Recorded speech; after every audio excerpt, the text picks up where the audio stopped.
Hello dear, ये है chapter number 3 का लेक्चर नंबर 2। चलिए स्टार्ट करते हैं। लास्ट लेक्चर में हमने देखा था कि कैसे मेटल्स ऑक्सीजन के साथ रिएक्ट करके मेटल ऑक्साइड बनाता है, और हमने एंड में बात की थी कि सारे मेटल्स या सारे एलिमेंट्स की ऑक्सीजन के साथ रिएक्टिंग पावर सेम नहीं होती। तो पहले लिखते हैं इस बात को।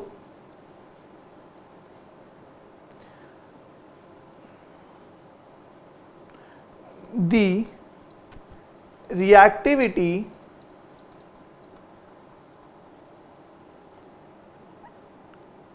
of different metals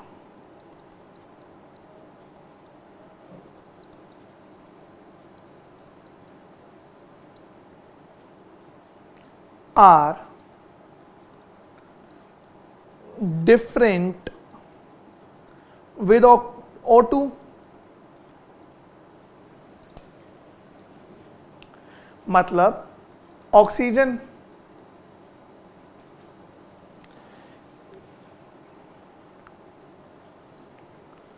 sodium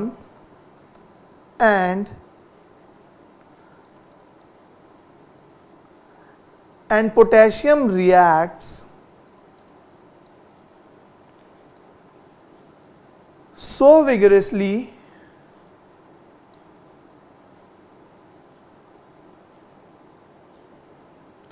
that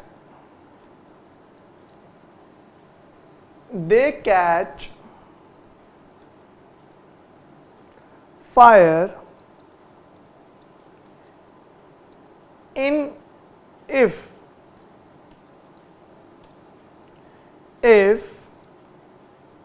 kept open। तो हम बात कर रहे थे कि जो अलग अलग मेटल्स होते हैं उनकी ऑक्सीजन के साथ कंबाइनिंग पावर भी डिफरेंट होती है। सोडियम और पोटेशियम इतने ज़्यादा रिएक्टिव होते हैं, इतनी तेज़ी से विगरसली रिएक्ट करते हैं ऑक्सीजन के साथ, अगर उनको खुले में रख दिया जाए कि वो उनमें आग लग जाती है। अब क्या किया जाए कि उनमें आग ना लगे? ऐसा क्या करा जाए कि सोडियम और पोटेशियम को फिर रखा कहाँ जाए, ओपन में ना रखा जाए? तो इसीलिए सोडियम और पोटेशियम क्योंकि काफ़ी ज़्यादा रिएक्टिव होते हैं ऑक्सीजन के साथ, और वो एयर में आते ही रिएक्शन स्टार्ट करते हैं और इतना विगरस रिएक्शन होता है कि आग लग जाती है, इसीलिए उन्हें रखा जाता है। सो दे आर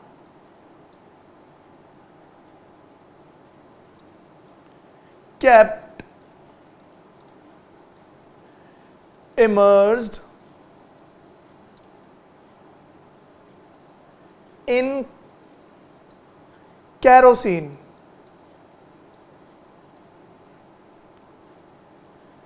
तो यही रीजन है सोडियम और पोटेशियम को केरोसिन के अंदर रखा जाता है, ताकि वो एयर में ना आए और उनको ऑक्सीजन ही ना मिले रिएक्शन के लिए।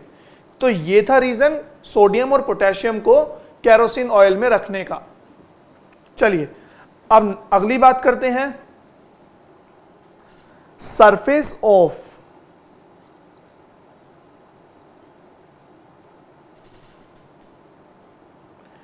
Mg, Al या फिर जिंक या फिर लेड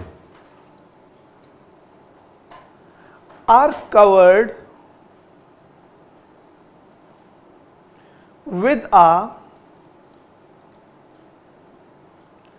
thin layer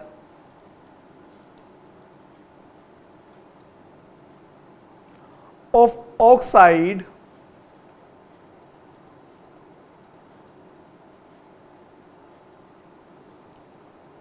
which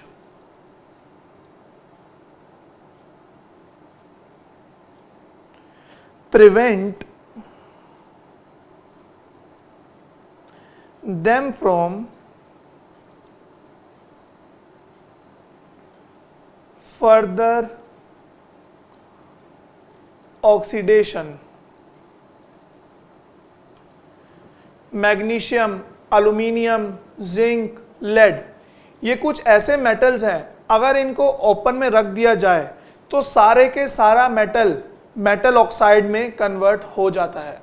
तो अगर मैं चाहता हूं कि ये जो मेटल है वो मेटल ऑक्साइड में कन्वर्ट ना हो, मेटल में ही रहे, in the form of pure metal रहे, तो इस मेटल के ऊपर एक ऑक्साइड की लेयर बना दी जाती है, जिसकी वजह से ये आउटर मोस्ट एयर में नहीं आ पाता और इसको ऑक्सीजन नहीं मिलता रिएक्शन के लिए, और हमारा प्योर मेटल बचा रहता है फ्रॉम द फर्दर ऑक्सीडेशन।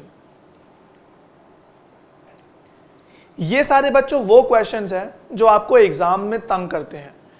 इनको डिटेल में हम पढ़ रहे हैं ताकि आप एग्जाम में अच्छे मार्क्स स्कोर कर पाए। चलिए अब बात करते हैं अगली। Iron, that is Fe, does not burn on heating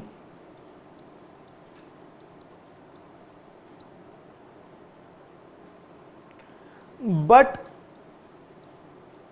iron fillings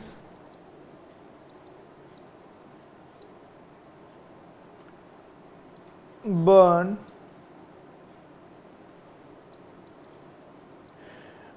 vigorously.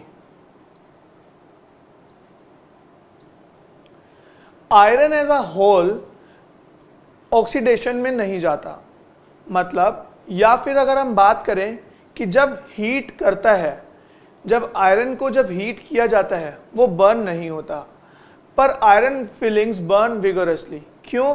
क्योंकि आयरन फिलिंग्स के अंदर प्रेजेंट होता है ऑक्सीजन, जो कि जब हीट उसमें आग लगाई जाती है तो वो ऑक्सीडेशन बढ़ता जाता है और हीट भी बढ़ती जाती है, फायर भी बढ़ता जाता है, जिसकी वजह से वो इजीली बर्न हो जाता है।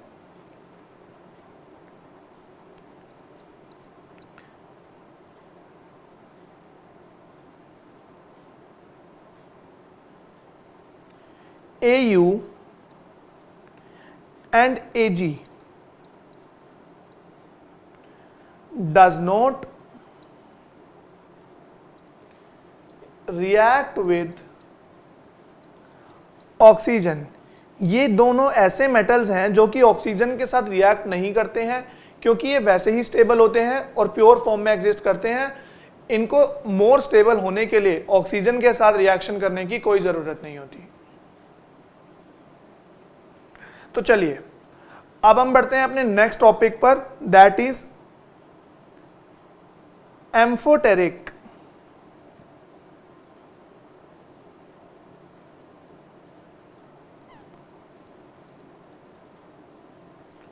ऑक्साइड्स।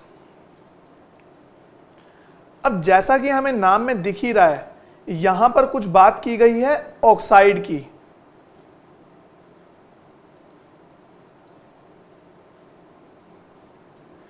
एम्फोटेरिक ऑक्साइड्स बच्चों वो ऑक्साइड्स होते हैं जो कि एसिड के साथ भी रिएक्ट करें और बेसिस के साथ भी रिएक्ट करें। वो दोनों के साथ रिएक्ट करने वाले ऑक्साइड्स को बोला जाता है amphoteric oxide.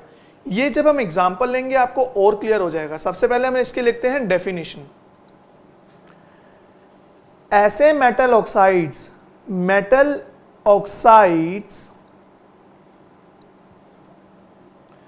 which reacts with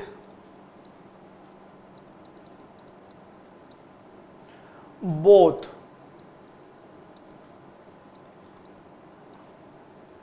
acids as well as bases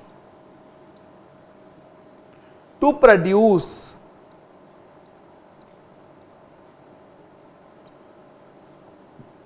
salt and water are called amphoteric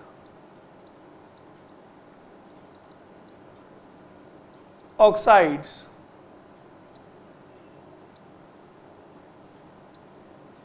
चलिए अब देखते हैं एक एग्जाम्पल कि कौन से एम्फोटेरिक ऑक्साइड और कैसे वो एसिड्स के साथ या कैसे वो बेसिस के साथ रिएक्ट करते हैं। तो इसका एग्जाम्पल है, सबसे अच्छा एग्जाम्पल है इसका Al2 O3, that is aluminium oxide.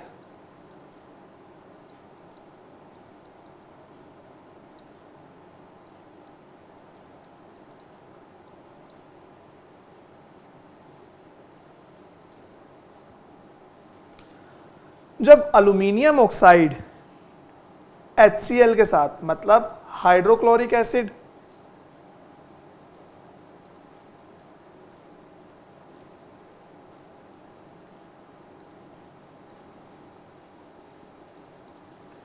के साथ रिएक्ट करता है तो वो बनाता है 2AlCl3 aluminium chloride plus water. ये है बच्चों सॉल्ट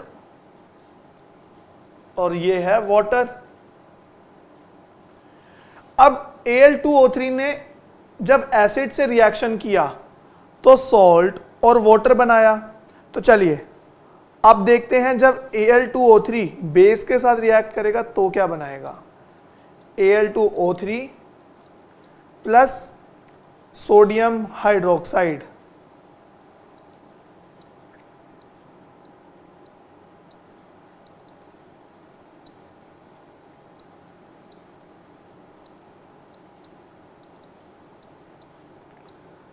तो जब इसके साथ रिएक्ट किया तो बना 2NaAlO2 प्लस H2O। इसको बोला जाता है बच्चों सोडियम एल्यूमिनेट।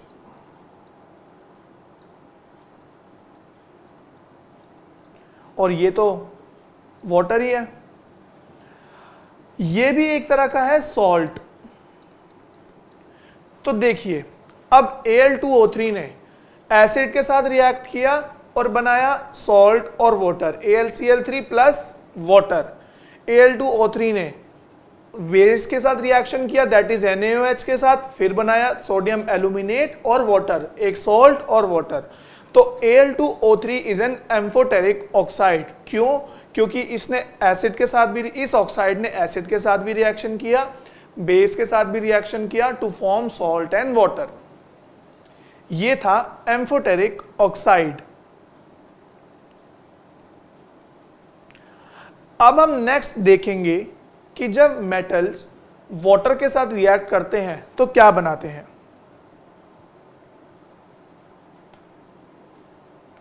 तो हेडिंग डालिए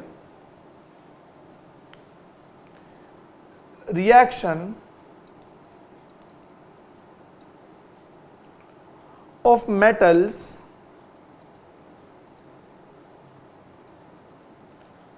विद वाटर।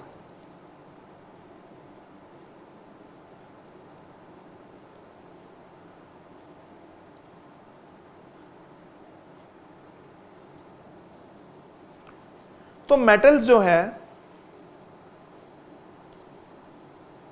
मेटल वाटर के साथ रिएक्ट करके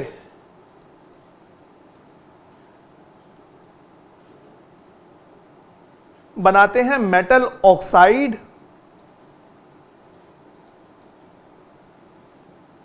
प्लस हाइड्रोजन। जब मेटल वाटर के साथ मिलता है, मतलब जब रिएक्शन होता है तो बनता है मेटल ऑक्साइड और हाइड्रोजन। अब मान लीजिए, अब मेटल ऑक्साइड जब मेटल बना, वाटर के साथ रिएक्शन हुआ तो मेटल ऑक्साइड बना।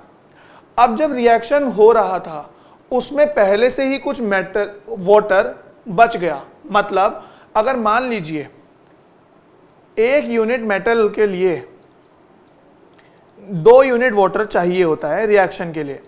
अब मान लीजिए मेटल है 1 यूनिट और वाटर है 5 यूनिट, तो ये 2 यूनिट के साथ रिएक्ट करके 1 + 2 मेटल ऑक्साइड बना देगा। पर जो 3 यूनिट पानी अभी भी बच गया, अब ये पानी मेटल ऑक्साइड के साथ दोबारा रिएक्ट कर जाएगा और वो बना देगा मेटल हाइड्रोक्साइड। तो मेटल ऑक्साइड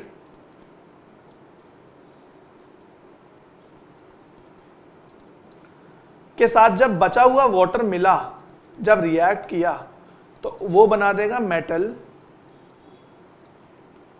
हाइड्रोक्साइड। ध्यान से देखिए बच्चों, मेटल मिला वाटर के साथ, मेटल ऑक्साइड बनाया प्लस हाइड्रोजन बना। अब मान लीजिए एक एग्जांपल ऐसा है जहां पर 1 यूनिट ऑफ मेटल को चाहिए 2 यूनिट ऑफ वाटर। जब 1 यूनिट मेटल होगा और 5 यूनिट वाटर होगा, तो जो 1 यूनिट मेटल है उसको चाहिए 2 unit of water for the reaction. वो 5 में से 2 यूनिट ले लेगा और रिएक्ट करके मेटल ऑक्साइड बना देगा। पर 5 में से वाटर की तो बस लगी है अभी तक 2 ही यूनिट, अभी 3 यूनिट बची हुई है। तो जो वो 3 यूनिट बची हुई है वो मेटल ऑक्साइड जो बना है, मेटल ऑक्साइड के साथ रिएक्ट करके बना देगा मेटल हाइड्रोक्साइड। तो ये एक काफी इंपॉर्टेंट कॉन्सेप्ट है जो कि आपको याद रखना है। अब सारे मेटल, क्या सारे वाटर के साथ, वाटर की 3 स्टेट्स होती हैं, सॉलिड, लिक्विड, वेपर, या फिर हम बोल सकते हैं वाटर 100 डिग्री सेल्सियस पे भी प्रेजेंट हो सकता है, वाटर 0 डिग्री सेल्सियस पे भी प्रेजेंट हो सकता है। तो क्या सारे मेटल सारे तरह के वाटर के साथ रिएक्ट कर जाते हैं? चलिए देखते हैं वो रिएक्शंस विद मेटल में। Sodium, potassium and calcium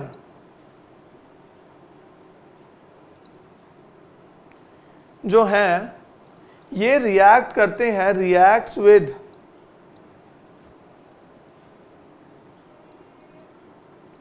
cold H2O, मतलब ऐसा पानी जिसका टेम्परेचर काफी कम हो।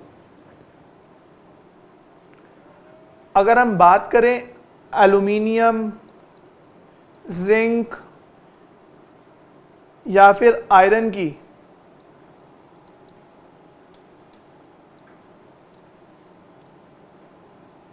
ये रिएक्ट करते हैं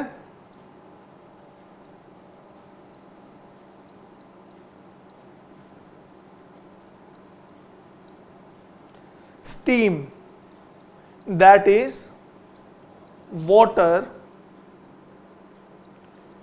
in form of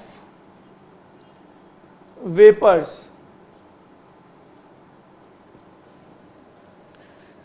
अगर वाटर स्टीम की फॉर्म में प्रेजेंट है, मतलब वेपर फॉर्म में प्रेजेंट है, तो एल्यूमिनियम, जिंक और आयरन जो है सबसे इजीली उसके साथ रिएक्ट करेंगे। ऐसा नहीं है कि सोडियम, कैल्शियम या फिर पोटेशियम जो है स्टीम के साथ रिएक्ट नहीं करते, पर वो रिएक्शन बहुत स्लो होता है, वो ना के बराबर होता है। चलिए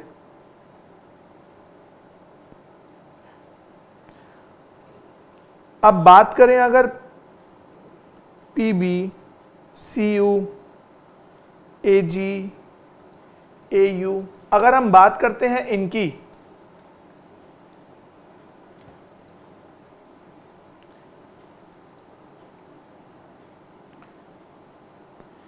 नो रिएक्शन विद H2O, ये ऐसे मेटल्स हैं जो रिएक्ट ही नहीं करते H2O के वाटर के साथ।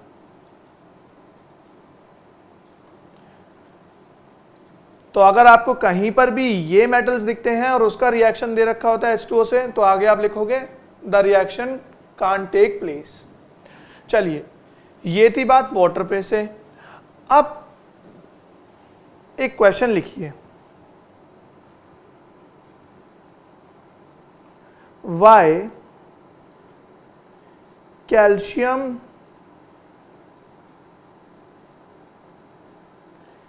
and magnesium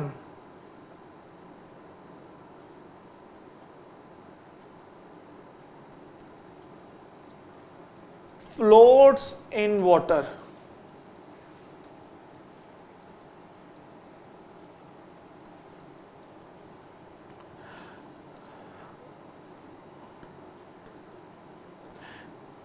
जो कैल्शियम एंड मैग्नीशियम ये दोनों पानी के ऊपर फ्लोट करते हैं। क्यों करते हैं बच्चों? जब ये पानी के साथ रिएक्ट करते हैं तो पानी के ऊपर जो पानी के बबल्स होते हैं वो इन मेटल्स के सरफेस पे आकर अटैच हो जाते हैं, मतलब इनके मेटल्स के कुछ मैटर के बीच में आकर अटैच हो जाते हैं। जो बबल्स होते हैं वो इस मेटल सरफेस को ऊपर की तरफ खींचते हैं, मतलब पानी के ऊपर ले जाने की कोशिश करते हैं, जिसकी वजह से कैल्शियम और मैग्नीशियम फ्लोट करते हैं। क्यों फ्लोट करते हैं? क्योंकि कैल्शियम और मैग्नीशियम पर वाटर बबल्स आकर अटैच हो जाते हैं, जो कि इन दोनों मेटल्स को ऊपर ले जाते हैं। बाकी किसी के साथ ये नहीं होता है। Calcium and magnesium floats as bubbles of hydrogen gas H2 stick to their surface।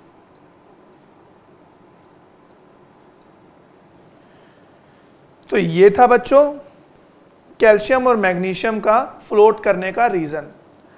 अब हम देखेंगे कुछ एग्जाम्पल्स कि जब मेटल्स वाटर के साथ रिएक्ट करते हैं और कुछ नया कंपाउंड बनाते हैं। चलिए, हमने देखा था मेटल जब वाटर के साथ रिएक्ट करेगा मेटल ऑक्साइड और हाइड्रोजन निकलेगा। तो चलिए देखते हैं क्या ऐसा होता है। एग्जाम्पल्स,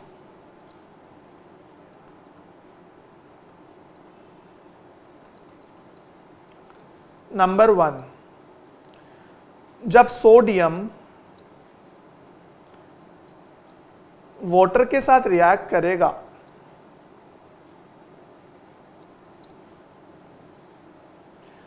जब वाटर के साथ रिएक्ट करेगा वाटर कैसा होना चाहिए? Cold water. तो वो बनाएगा 2NaOH सॉल्ट या फिर metal oxide, sorry metal hydroxide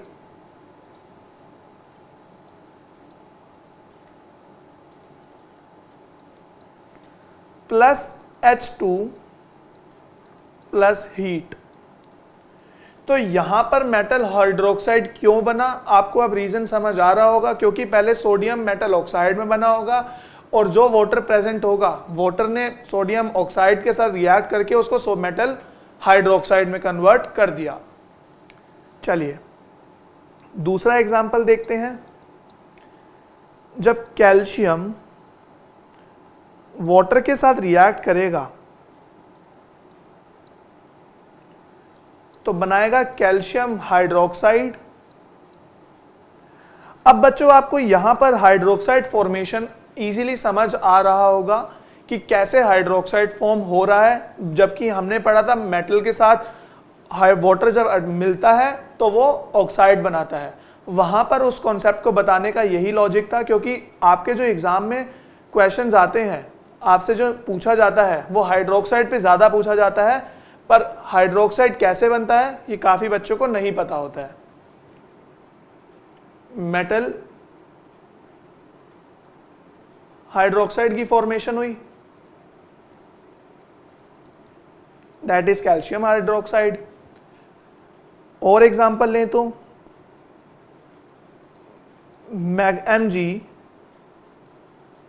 जब वाटर के साथ रिएक्ट करेगा तो बनाएगा MgOH whole twice plus H2। अगर और एग्जांपल लें तो एल्यूमिनियम को हम ले सकते हैं। एल्यूमिनियम जब वाटर के साथ रिएक्ट करेगा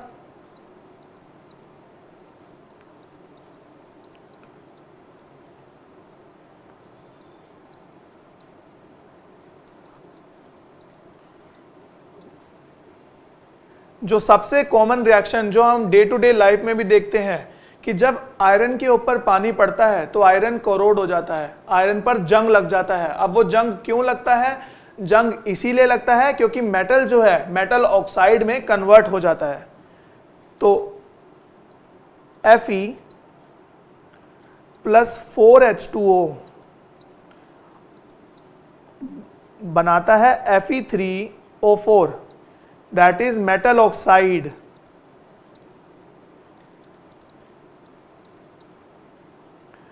+4H2। और जो ये मेटल ऑक्साइड बनता है, इसीलिए जो हमारा आयरन होता है डे टू डे लाइफ में, वो हमें थोड़े टाइम बाद जंग लगा हुआ आयरन दिखता है। अब वो जो जंग होता है वो यही चीज होती है, जो आयरन होता है वो आयरन ऑक्साइड में कन्वर्ट हो जाता है ड्यू टू द वाटर के साथ रिएक्शन से। चलिए, ये थे कुछ रिएक्शंस जिसमें मेटल जो है वाटर के साथ रिएक्ट करके या तो हाइड्रोक्साइड की फॉर्मेशन कर रहा था या ऑक्साइड की फॉर्मेशन कर रहा था। अब हम देखेंगे reaction of metals with acid. अब एसिड दो हो सकते हैं, या तो एसिड हो कॉन्सेंट्रेटेड एसिड या एसिड हो डाइल्यूटेड एसिड।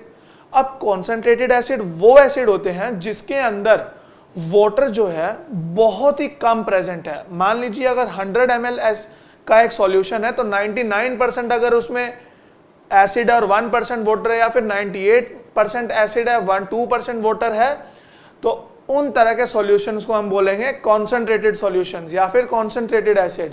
पर अगर मैं बात करूं डाइल्यूट एसिड की, तो अगर एक सॉल्यूशन है 100 ml का जिसके अंदर 30 ml प्रेजेंट है एसिड और 70 ml प्रेजेंट है वाटर, तो इस तरह के एसिड्स होते हैं डाइल्यूटेड एसिड, क्योंकि इनको डाइल्यूट कर दिया जाता है, इनका जो इफेक्ट होता है उसको डाइल्यूट कर दिया जाता है।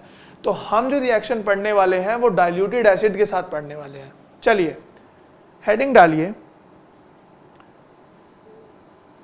Reactions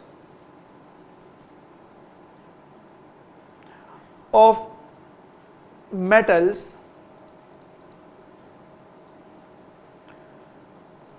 with acids।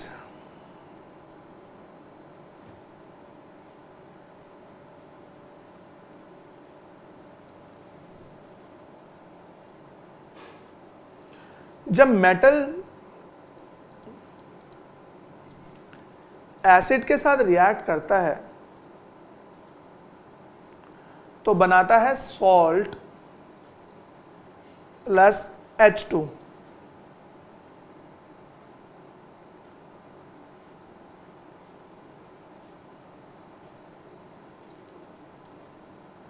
अब यहां पर एक सवाल और उठता है, क्या सारे मेटल एसिड के साथ रिएक्ट कर जाते हैं? तो इसका जवाब है नहीं। Cu, Ag, Hg do not react with dilute acids। आप लिखना चाहे तो हेडिंग में भी लिख सकते हैं एसिड के साथ dilute.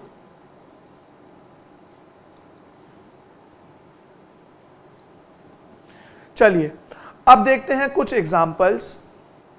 Number 1,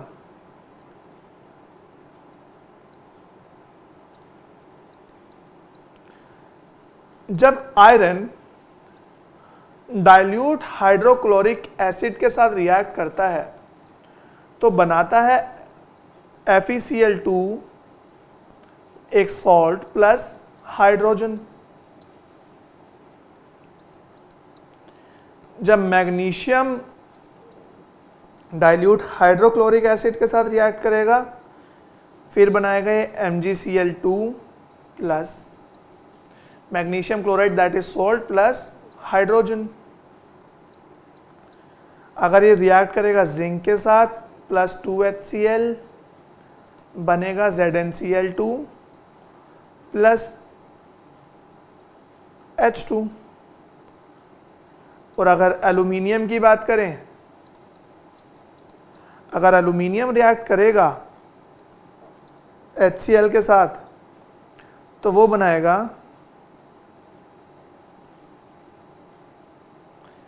AlCl3 plus 3H2। तो ये था बच्चों जब मेटल जो है एसिड के साथ डाइल्यूट एसिड के साथ रिएक्ट करेगा। अब हमारा नेक्स्ट टॉपिक है कि अगर एक एसिड किसी दूसरे मेटल के सॉल्ट के साथ रिएक्ट करे या एक मेटल किसी दूसरे मेटल के सॉल्ट के साथ रिएक्ट करे तो क्या प्रोडक्ट बनेगा? तो हेडिंग डालिए रिएक्शन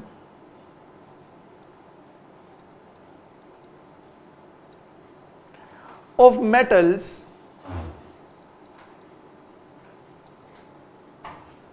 with solution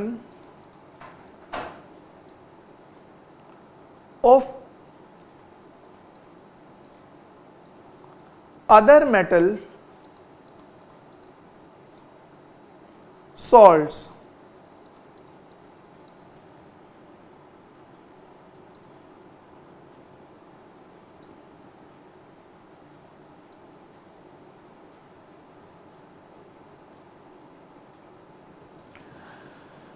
एक मेटल अगर किसी दूसरे मेटल के सॉल्ट के साथ रिएक्ट करता है तो क्या होता है? चलिए देखते हैं।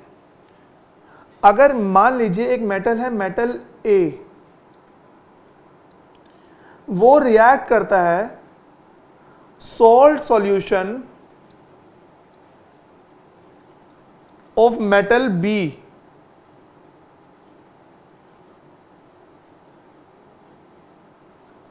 के साथ, तो ये बनेगा salt solution of A and metal B. अगर एक मेटल ए मेटल बी के सॉल्ट सॉल्यूशन के साथ रिएक्ट करेगा तो जो प्रोडक्ट हमें मिलेंगे वो मिलेंगे salt solution of metal A plus metal B, मतलब ए ने बी को रिप्लेस कर दिया। ये हुआ हमारा मेटल विद सॉल्यूशन। चलिए अब इसके एग्जांपल देखते हैं। अब मुझे एक बात बताइए, एग्जाम्पल से पहले क्या ये रिएक्शन हमेशा पॉसिबल होगा? क्या एक मेटल दूसरे मेटल के एटम को या फिर एक मेटल दूसरे मेटल को उसके सॉल्ट सॉल्यूशन में रिप्लेस हर बार कर पाएगा? जैसा कि हमें यहां दिख रहा है, ए ने बी को रिप्लेस करके सॉल्ट सॉल्यूशन ऑफ ए बनाया और मेटल बी को बाहर निकाल दिया। ये तो ऐसी बात हो गई हम किसी के घर जाएं और उनको घर से बाहर निकाल दें और उस घर को अब हम कब्जा लें। तो क्या ऐसा हमेशा पॉसिबल होगा? तो इसका जवाब है नहीं। जब भी अगर हम किसी दूसरे के घर जा रहे हैं और हम ज्यादा शक्तिशाली हैं या हम उसको बाहर निकाल सकते हैं तो हम ऐसा कर पाएंगे, अदरवाइज नहीं। तो इसी तरह अगर मेटल ए ज्यादा रिएक्टिव होगा तो वो मेटल बी को रिप्लेस कर देगा, पर अगर मेटल ए ज्यादा रिएक्टिव नहीं है तो वो मेटल बी को रिप्लेस नहीं कर पाएगा, और जब रिप्लेस नहीं कर पाएगा तो रिएक्शन ही नहीं होगा। चलिए तो इस बात को आप लिख लीजिए। ये काफी इंपॉर्टेंट ऑब्जर्वेशन है। Reactive metal can displace less reactive metal from their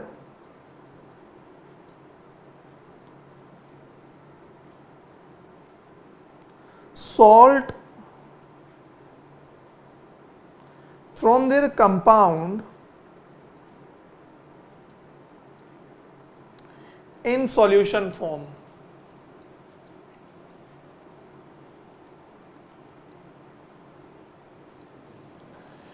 तो आप यहां से मुझे बताइए ए ज्यादा रिएक्टिव है या फिर बी? क्योंकि ए ने बी को रिप्लेस कर दिया है तो ए इज मोर रिएक्टिव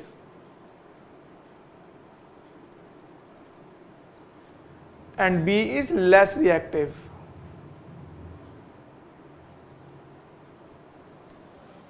चलिए ये बात थी रिएक्टिविटी की। अब देखते हैं एक एग्जांपल।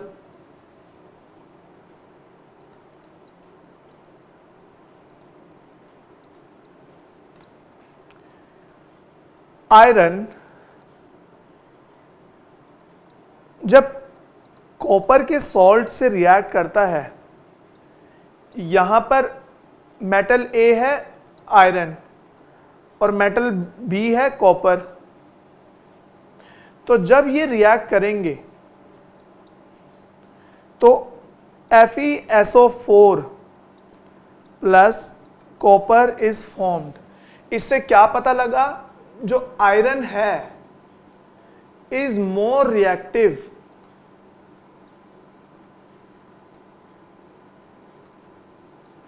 देन कॉपर, क्योंकि कॉपर के सॉल्ट सॉल्यूशन में से उसको ही हटाकर खुद आ जाना दिखाता है कि आयरन जो है ज्यादा रिएक्टिव है। तो जब भी reaction of metal with other solution of metal salt होता है तो इस तरीके से रिएक्शन होता है। अब यहां पर आपके मन में एक सवाल आया होगा कि सर हमें कैसे पता चलेगा कि ये ज़्यादा रिएक्टिव है या ये ज़्यादा रिएक्टिव है? हम कैसे पता करेंगे कि रिप्लेस होगा या नहीं होगा? तो बच्चों, इस कंफ्यूजन को दूर करने के लिए एक टेबल का इन्वेंशन हुआ जिसको हम बोलते हैं रिएक्टिविटी सीरीज। हेडिंग डालिए reactivity series.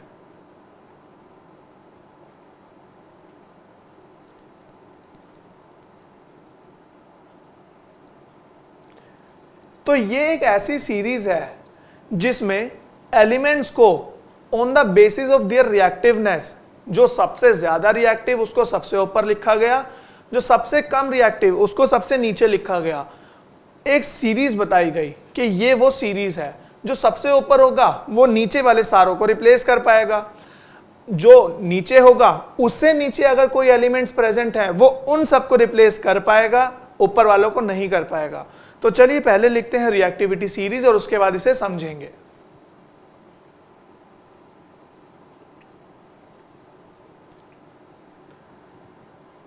The reactivity series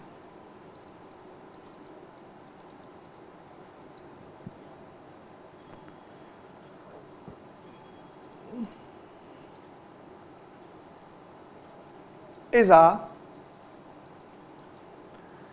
list of metals arranged in the order of their decreasing activities।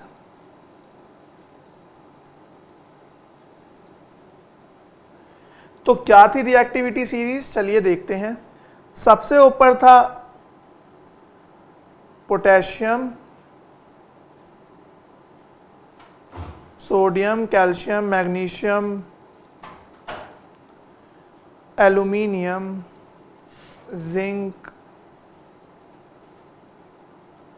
फिर था Fe, फिर था लेड, फिर था हाइड्रोजन, कॉपर, Hg,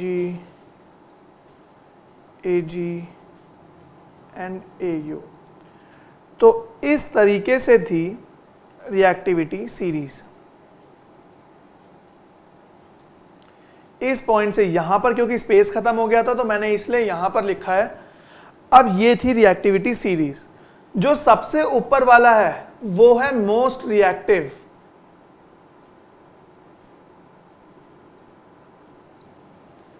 और जो सबसे नीचे वाला है least reactive.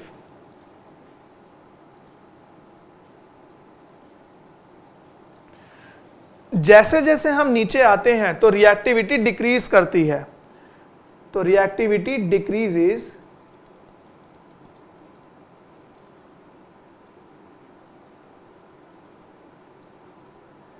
As we move down.